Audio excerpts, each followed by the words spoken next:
Hello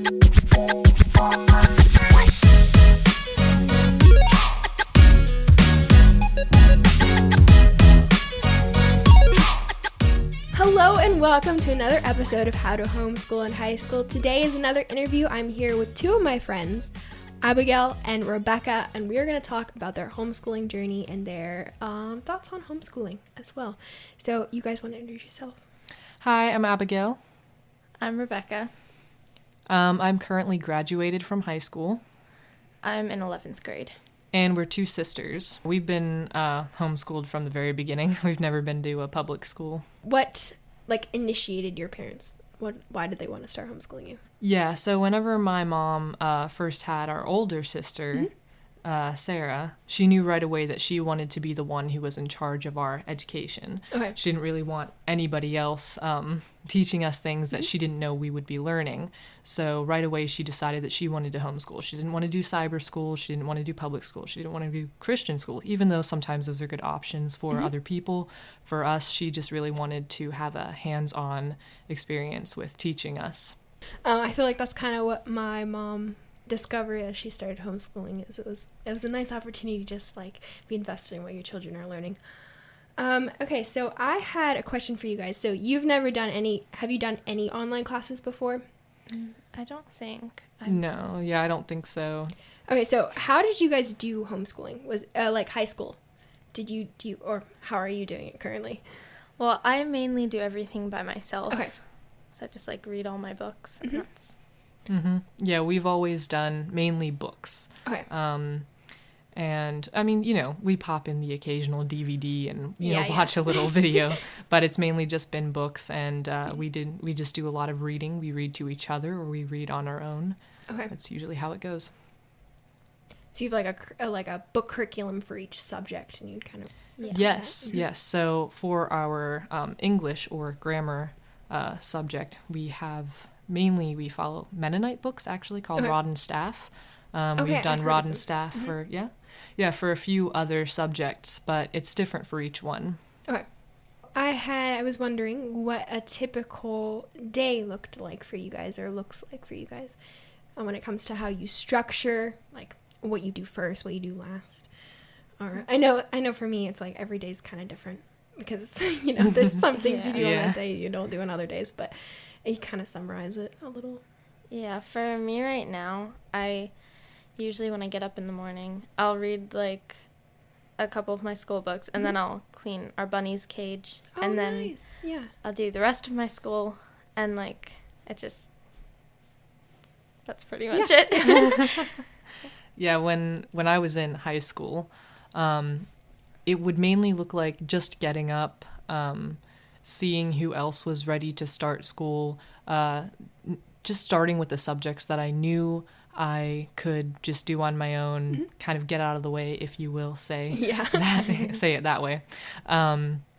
And then if I hit a point where I was like, oh, what should I do next? And then I would go to my mom usually and just say, hey, Mom, what's the next subject that you want me to do? Or are you ready to help me with this now? Because we have, I have 4 other siblings. Okay. Together we both have 3 other siblings. And so she would be very busy a lot of the day, helping a lot of people. So we had to wait our turn, if there was something we didn't understand in math or anything else. And then, we just kind of work until maybe we wanted a little break. We might have, some snacks. We didn't really have a specific breakfast or lunch. We would just kind of work and snack and take a few little breaks, and then we'd finish up and just do other things that we wanted throughout the day. Yeah. That's cool. That's really neat. It's very flexible, too. I know that sometimes, my mom will be busy with my sister, and I'll have to work around her schedule sometimes, but, you get it all in there somehow. Yeah, and then for you guys, is there something that you're really passionate about that you're able to tailor your schooling a little bit to favor, your strength? And we don't all have to have a pursuit in our education. It's good to have a wide range of, topics to study and everything. But I know, specifically for me, I enjoy doing the STEM part of schooling, so I focus most of my time on that, and then squeeze in history and writing at the end. Not that that's necessarily good thing, because I do love them. Mm-hmm. But that's kind of how my brain works. So I was just wondering if you guys had anything similar to that or something different too. Yeah, so for me, I've always enjoyed more of the artsy side of it more. Yeah. So more of the reading or creative writing. I enjoy writing poetry. I enjoyed writing short stories. I really enjoyed, drawing, painting, that sort of thing, getting to create. Even though math wasn't my favorite, I still enjoyed geometry. Who doesn't like geometry? Yeah. It depends. I know my mom didn't like geometry as much growing up because she really liked math where you knew how to get the answer and it was basically one way, you just get the answer, you're done. But geometry is a little bit more abstract for people who are minded more like me. Yeah. Yeah. I know I really enjoyed learning like a different language because Mom's having us doing Spanish. Yeah. But then I really want to learn Korean. So that would be cool. Yeah, I'm doing that on Duolingo. Okay. And it's fun trying to learn like the two different languages. Yeah. And how is Duolingo? I haven't heard many people, I haven't been able to talk to people who use it. So what do you think about it? Is it a good platform? I think it is. Yeah. It like teaches you like words. Yeah. How to like the grammar of sentences and stuff. Yeah. To do that. Yeah. Cool. That is really neat. I would love to have a friend who speaks Korean. That'd be awesome. I'm working on it. Because, yeah, so many people just focus, I know, it's the most available, like Spanish is the most available, or like French or something. But, like, Tessa, she wants to learn Chinese. Like, she was always the one that was like, I'm going to choose a very complicated, abstract language that I want to learn. Yeah, exactly. So I admire you for doing that. Did you study a language? Yeah, so we would do Spanish together. And recently, like, I never used Duolingo, but my sister, obviously, and then my cousins would also use it. So actually, just recently, I downloaded the app. Nice. And I'm starting to try to learn Russian because I heard a Russian rap song, and I'm like, it would be cool to rap in Russian. So that would be cool. Yeah, it's not like I don't know if I'm actually going to follow through and learn it fluently, but I'm enjoying it so far. It's a pretty good app. Yeah, why not though? Right. Yeah. Why not try? We have access to all these amazing that people were never have access to before, like those kind of apps. Yes, before the internet, before apps. Yes. And now we have access to it. I don't know whether it's helping or hindering our brains. That's true. I'm sure there are pros and cons. Do you have any advice for homeschoolers? Even those who aren't homeschooled or those who currently are homeschooled. Anything you want to share? I would say when you're reading your book, don't be like super impatient and just try to get through it. Actually try to like read each word and don't just like mumble through because you're not going to pick up too much if you do that. Yeah. Mm-hmm. Mm-hmm. Yeah, like for sure don't be in a rush because then you're not going to learn, which is the point. Yes. And then for me, I would say one of the most important parts of homeschooling is learning to work with the people who you've been assigned to work with. Mm-hmm. Essentially assigned by God to work with. Yeah. Your parents and your siblings. It's very important to learn how to work with each other and respect each other because you can learn so much better that way. And it really helps grow your relationships instead of hinder them. Mm-hmm. And it really is a joy to be able to be at home with your family and learn with them. So I would just say don't take that for granted. Because there's a lot of times that I know I would want to take back, or maybe not take back, because you can learn from even bad experiences. But of course, we all have our regrets with how we've treated, one another. And I wish that maybe more in the beginning, I would have tried a little bit harder, recognize that it was truly a privilege to be able to work with my family. So. Of course, I realized that after a while, and I really do enjoy being with my family, learning with my family, whatever I can. So it really is a beautiful way to learn. Yes, it is. I agree. And I agree with the fact that I didn't really appreciate it until a few years. I'm like, man, I should have really appreciated this when I was younger. Yeah. Like, sometimes you need that maturity to be able to realize it. Yes. So a lot of people don't think that homeschoolers can get that group work interaction, but with your family, you're able to do that because you guys have multiple siblings. So how is that? Is that like helpful, you think? I think it is. Yeah. Because, like, when me and Abigail were doing some of our school together, like, we'd take turns reading. Like, I would read science to her, and she would read, like, literature to me, and it helped because I didn't have to read, like, all of the books. We'd take turns. Yes, yeah. And it was a lot of fun. Yeah, because we could laugh if we read something wrong. Yeah. Or if we didn't understand something, then we could just be like, Becca, what do you think that sentence meant? You know? Yeah. And it also helped save on time as well. I find that if I read something out loud, it helps me understand. Do you find that? Yeah. Yes.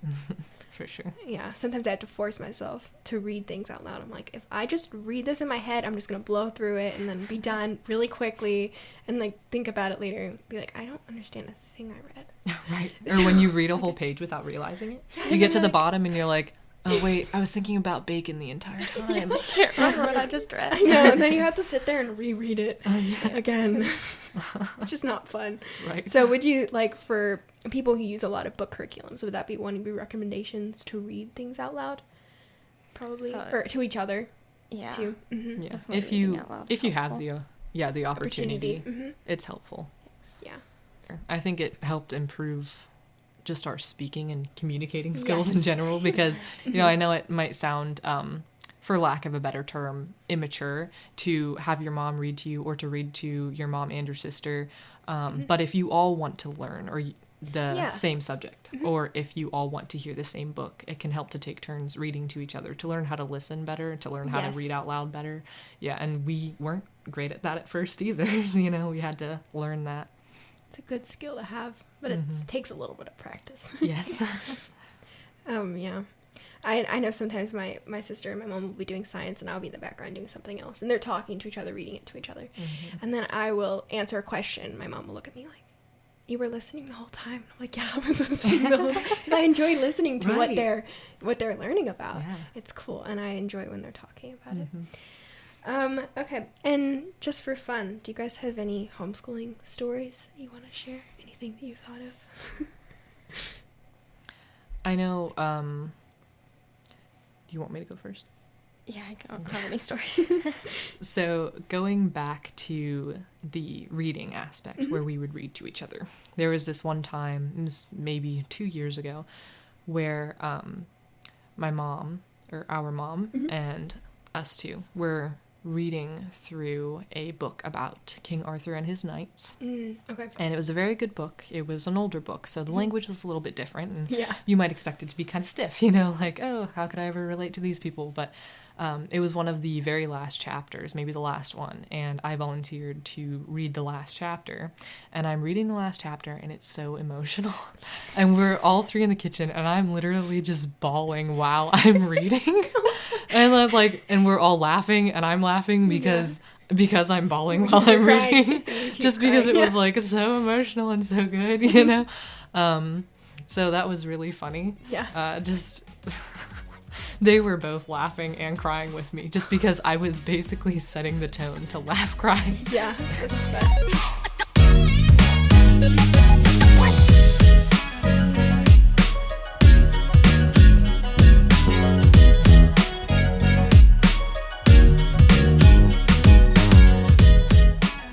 Are there any opportunities you guys have had that, like, you probably wouldn't have gotten to do having been homeschooled? Like, I was just thinking, like, my sister, she loves to go horseback riding, so that's something she gets to do in the middle of the day. So you guys have anything like that you've experienced? Yeah, definitely.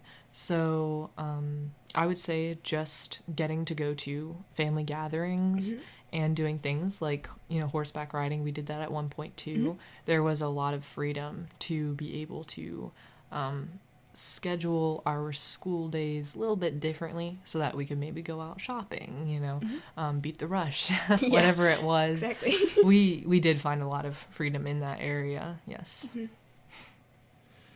Yeah, and like because I know I wanted to go over to my cousin's house for her birthday, but that was on like a school day. Yeah. But I was able to double up one day so I could be free that day, you know, to go. So you can double up and take days off. This is like the homeschool superpower. Yeah. Double up.